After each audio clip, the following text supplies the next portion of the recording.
bago magpasko at bagong taon. Eto ang Christmas tree ko sa 2025 at sa ilalim nito ang mga regalong natanggap ko. Gift certificate mula sa panganay at health items sa pangalawa. Eto na yung benefit ng pagkakaroon ng mga nakakatandang kapatid. Kasi nung kabataan pa namin, errand girl nila ako, kunin mo to, kunin mo yan. Ganun. Tsikahin muna kita. Oo, ikaw, nanonood ka eh. But anyway, tatrabaho tayo para masustentuhan yung sarili natin, provide natin yung mga pangangailangan natin, and of course, to put food on the table. Ang hirap ng purong Tagalog. Magtutunog Makata ka. Naintindihan ko na kung ba't may Taglish. But anyway, so yun nga, magtatrabaho ka, syempre para makapag-provide. And kapag may extra, magbibigay ka sa pamilya. And kapag may times na nakaka-receive ka ng gifts, malaking bagay yun. Ma-appreciate mo yun.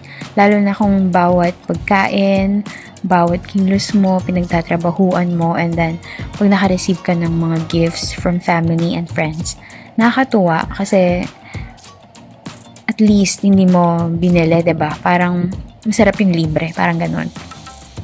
Kumbaga, pahinga mo dahil nagtatrabaho ka para kumita, and then kapag nakakuha ka ng mga freebies, ma-appreciate mo pala talaga yon kapag nasa adulting stage ka na.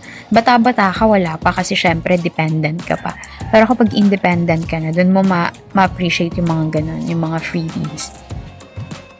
Still, sa topic ng gifts, kasama tong mga to sa natanggap ko as Christmas presents.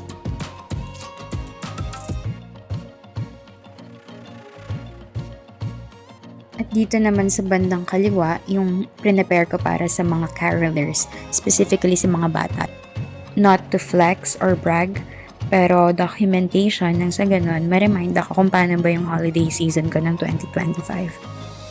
Haha, sungit ng mukha ko. Hindi halata pero masaya ako niyan. Pagkatapos ng Pasko at bagong taon. Leftover ingredients at makakagawa pa ng isang bowl ng fruit salad.